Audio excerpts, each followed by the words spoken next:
तो अस्सलाम वालेकुम। बहुत अरसे से किताबों के बारे में बात नहीं की, मगर बात अगर हम जब करते भी हैं तो नॉर्मल किताबों के बारे में करते हैं। दफ्तर में बैठ के कर रहा हूँ तो आज लॉ के बारे में बात करेंगे, बिकॉज थोड़ा सा इंप्रेशन भी रखना चाहिए। आप भी ये ना कहीं समझते रहोगे इतना वेला वकील है, दूसरा लिटरेचर वगैरह पढ़ता रहता है। ये किताबें पीछे जो ये मैंने पढ़ी हुई हैं ज़्यादातर, जो जितनी मेरी दफ्तर के अंदर पढ़ी हुई, बट नई किताबें जो कानून के मुताबिक हैं वो इस दफ़ा जो आपको रिकमेंड कर रहा हूँ लॉ पे कौन सी अच्छी किताबें हैं वो मैं आपसे आज शेयर करूँगा। अभी बेशुमार उठा के आज लाया हूँ। और यूज्ड एक दुकान मिली, दुकान का मैं आपको बिल्कुल नहीं बताऊँगा, बिकॉज मैं चाहता हूँ कि यूज्ड किताबें मुझे ही मिलती रहें और आपको ना मिले, आप असली पर नए के रेट के ऊपर ख़रीदिएगा। बट किताबें for example one thing that I have been working on और quite a lot I have been working on is ये रिवीजन ऑफ और लेक्चर भी दिया था बार वोकेशनल कोर्स में प्रोफेशनल एथिक्स पे। और हमारे जो कोड ऑफ कॉन्डक्ट है वो काफ़ी आउटडेटेड हो गया हुआ है। उस चीज़ के लिए किताबें तो आउटडेटेड ही मिली हैं, पुरानी इंडिया की मिली है। Advocates act and legal practitioners act 5th edition है, ये संजीवा राव का। This is one of the standard works इस मामले के ऊपर। एक किताब फॉर एग्जांपल अय्यर की भी पढ़ी है, एक सेकेंड, लीगल और प्रोफेशनल एथिक्स के ऊपर। ये मैंने आपको पहले भी एक ज़माने में रेकमेंड की हुई है और ये ऑलरेडी मेरे पास मौजूद थी। एक और किताब आनंद की professional ethics of the bar के ऊपर किताब मिली है, ये लॉ बुक कंपनी ने छापी है। वंस अगेन ये सारी चीज़ें हैं कि हमारा जो कोड ऑफ कॉन्डक्ट है वो बहुत मसले नए आ गए हैं, बहुत ज़्यादा रिवाइज़ करने की भी ज़रूरत है। तो I thought one would get उसकी रिकमेंडेशंस और उसको एग्ज़ामिन करने के लिए इंडिया का क्या एक्सपीरियंस है उसके बारे में भी। इंडिया की बात कर रहे हैं, ये सारी अच्छे दोनों किताबें 500 की हैं। इंडिया से अब तो किताबें आनी बंद हो गई, ये पुरानी है। I pick them up another, इतनी मोटी किताब 500 के अंदर मिली है। इंडिया में 1375 की 1375 रुपीज़ की थी ये।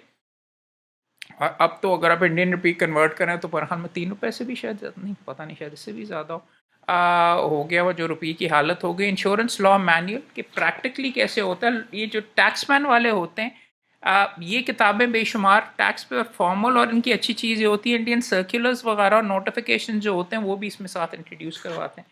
एक्सप्लेनेशन वगैरह को इतनी ख़ास इसके अंदर नहीं होती, ये नॉर्मली बेयर एक्ट टाइप की ही का सिलसिला है, मगर उसके साथ जो जितनी भी चीज़ें हैं वो सारी की सारी इन्होंने लगा दी हुई हैं। So a good book to have in your tax library अगर आपको चाहिए। कॉपीराइट्स का अगर आपको शौक है तो one of the standards is Narayanan की ईस्टर्न लॉ हाउस से नई किताब छापी हुई है। ये भी 500 रुपये के अंदर मिली, यूज़ के अंदर मिली। मसला ये है कि ये किताबें आउट ऑफ डेट है, ये फॉर एग्जांपल 1986 का है। So but I picked it up because basic concepts ठीक करने के लिए। इसमें वैसे बेसिक कॉन्सेप्ट्स नहीं है, सेक्शन बाय सेक्शन है। उनका जो कॉपीराइट एक्ट था, अब तो मेरे ख्याल में उनका शायद नया आ गया, उनका भी शायद 56 वाला था। Let me check and confirm. उनका 84 में अमेंडमेंट आई है और उनका जो कॉपीराइट एक्ट है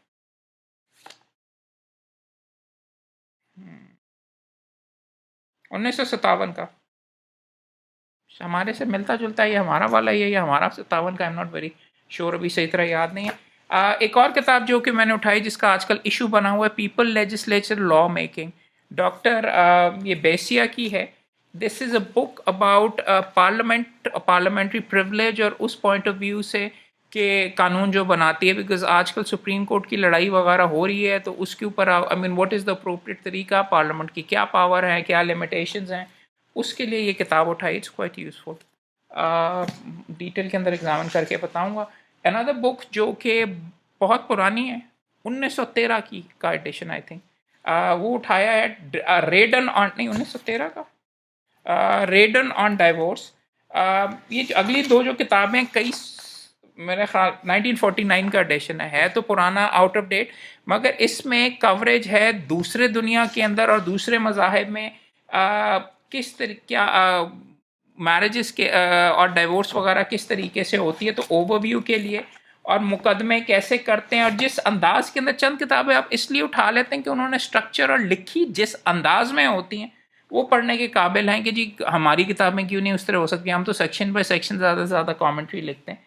इसमें जिस अंदाज के अंदर और जिस ज़बरदस्त तरीके से इन्होंने यहाँ पे लिखा हुआ है, डेफिनेटली रिकमेंड रेडन ऑन डाइवोर्स। इसकी अपडेटेड अगर आपको वर्जन मिले, this is the industry standard normally international law के अंदर।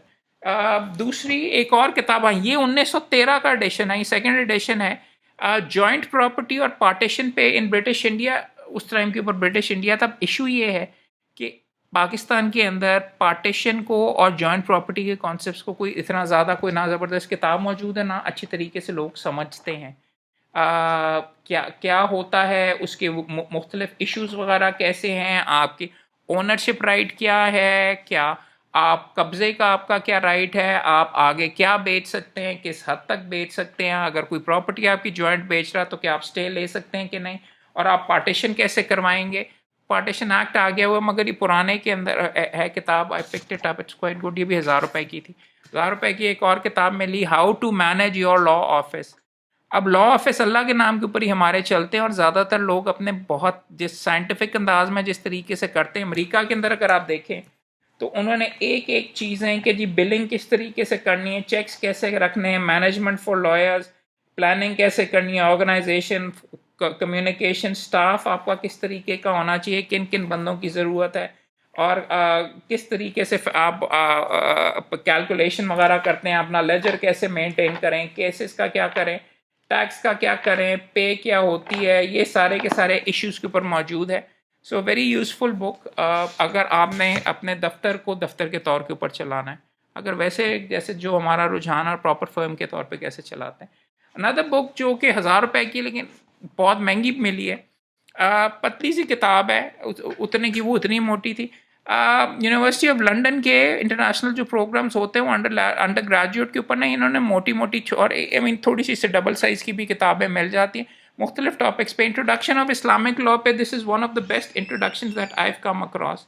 और इसकी अच्छी चीज़ ये है कि इसके अंदर टेबल्स बना के, फॉर एग्ज़ाम्पल डाउरी की उसको कहते हैं डावर का मुख्तलिफ स्टेजेस वगैरह, और किस स्टेज के ऊपर मिलते हैं, इद्दत तलब, ये वो सारे के सारे अंग्रेज़ी में लिखे हुए, इद्दत पीरियड, खुला, हद, ताज़ीर, सारी की सारी। This is one of the best ones that I have come across. बहुत ब्रीफ सी है, ये साथ गाड़ी में लेके जाऊंगा, और I will probably examine this. Motorway के ऊपर भी इस्लामाबाद जा रहा हूँ तो वहाँ पे भी पढ़ता रहूँ।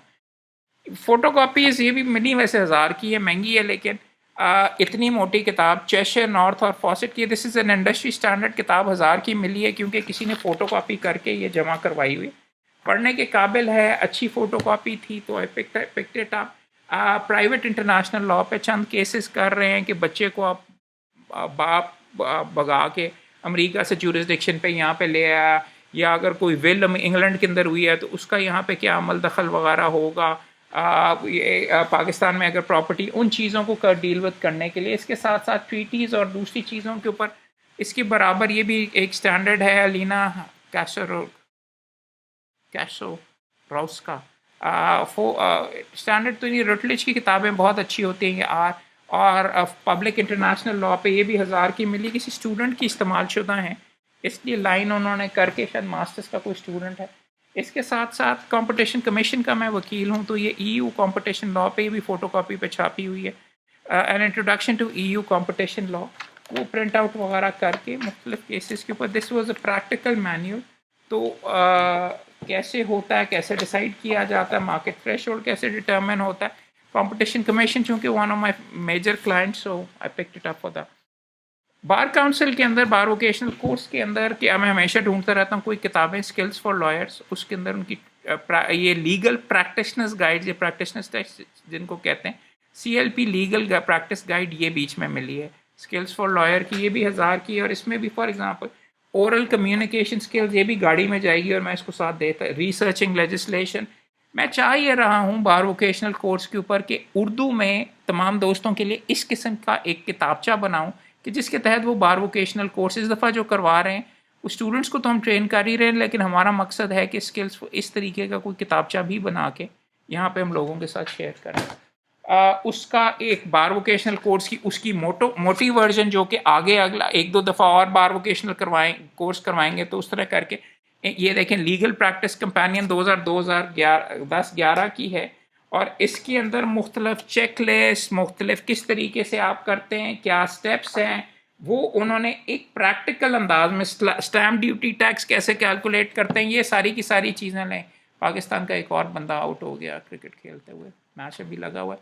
अब्दुल्ला शफीक की मुझे ये नहीं समझ आई ऑल वनडे टीम के अंदर क्यों डाला हुआ है। फर्स्ट उसको कहते हैं ग्रेड ए जो कि वनडे होते, उसके अंदर 6 मैचेस खेले हुए हैं और 5-10 की एवरेज है। पाकिस्तान टीम में ये तीसरी या चौथी दफ़ा ये बीच में साहब खेल रहे हैं और इनकी 5 या 6 की एवरेज है, बट इसको नंबर 3 या 4 के ऊपर रख लिया। हाँ, डबल सेंचुरीज मारी हुई हैं इसने फर्स्ट क्लास में। टेस्ट में अच्छी परफॉर्मेंस, उसका मतलब ये तो नहीं है कि आप 19 रन किए हैं इन्होंने 23 के ऊपर, नॉट दैट बैड। अपनी शायद एवरेज डबल कर ली हो, बट टीम में नहीं आना बनता। खैर एनीवेज हम उस चीज़ पे करें। बाहर वोकेशनल कोर्स इस तरीके से एंड में मेरा ड्रीम ये है कि इस तरीके से बाहर वोकेशनल कोर्स की किताब बनाई जाए। इस दफ़ा ये इस तरह करके पतली सी बना के उसको आहिस्ता आहिस्ता इम्प्रूव करते हुए, उर्दू की किताब मौजूद है वहाँ पे हमारे रमूज़ वकालत, लेकिन वो प्रैक्टिशनर्स टेक्स्ट नहीं है। वो तो उसमें mean for example cross examination के चैप्टर्स वगैरह अच्छे हैं, बट वकालत करते कैसे हैं उसके लिए कोई किताब है। और मैं हर दफ़ा इनको सजेस्ट करता हूँ, अगर आप देखना चाहते हैं, एन एक्सलेंट किताब हमेशा की तरह नई एडिशन आई है और महंगी वैसे बहुत हो गई, introduction to litigation, Masood Ahmed Khattak साहब की। पिछली उनकी वर्जन ये थी, a practical approach to litigation. और एक ब्लू रंग की भी इसके साथ एक और थी, वो खैर किताबें काफ़ी हो गई हैं। अब मेरे ख्याल में इस्लामाबाद के लिए भागना चाहिए और वहाँ पे जल्दी पहुँचना चाहिए। हाँ, एक दो और भी लॉ की किताबें कबाड़ियों से संडे को मुझे पढ़ी हुई मिली है।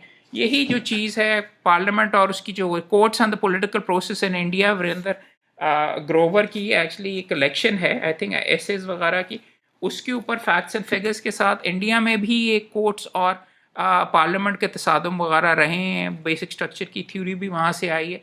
तो this is a good book to check it out. इसके साथ साथ वहाँ पे संडे बाज़ार से ये भी मिली लॉ ऑफ प्रॉपर्टी की क्लैरेंडन लॉ सीरीज़। अगर आपने ज्यूरिस्प्रूडेंशियली देखनी है, this is one of the best ones. I think HLA Hart का भी शायद इसी के अंदर लिखा गया था, कॉन्सेप्ट ऑफ लॉ भी शायद इन्होंने छापी हुई। और गाइड्स वगैरह जो स्टूडेंट्स की होती हैं, क्रिमिनल लॉ की, स्वॉट। The reason I pick up all of these books, मैं अब तो स्टूडेंट नहीं हूँ, लेकिन मैं चाहता हूँ कि स्टूडेंट्स के लिए भी और लीगल एजुकेशन में चूँकि उनके अच्छे लेवल के ऊपर उस तरह की जिस तरह की गाइड्स अभी जिस बंदे को खुद LLB नहीं आती है, पास नहीं हुआ होगा, वो LLB की गाइड्स लिख रही होती है प्रॉपरली, आसान वगैरह। खैर इसमें तो कार्टून भी बनाए हुए उन्होंने, देखे क्या तरीका है। अच्छी जो किताबें लिखी हुई हैं वो उस टाइप की भी यहाँ पे प्रमोट करनी चाहिए। एनीवेज अभी के लिए तो ये ही लॉ से रिलेटेड किताबें हैं, और तो कोई नहीं पढ़ा। शेर व शायरी की पढ़ी हुई, मगर वो आपको क्या दिखाएं। 5,000 बेहतरीन अशार, बट लॉ से क्या उसका ताल्लुक नहीं। लॉ में कई कई अच्छे वकील वगैरह, आजम नज़ीर तारा से बड़े ज़बरदस्त शेर पढ़ते हैं, और ये वो सारे के सारे। मुझे शौक तो काफ़ी है, ख़ुद भी शेर कहता हूँ, लेकिन एक मजाल है कि एक शेर भी याद रहता हो, जजमेंट्स की साइटेशन भी नहीं याद रहती। खैर काफ़ी गप हो गई। अब सलाम करते हैं आपको, और इस्लामाबाद सुबह सुप्रीम कोर्ट में वापसी के ऊपर इंशाल्लाह देखते हैं। Bye bye.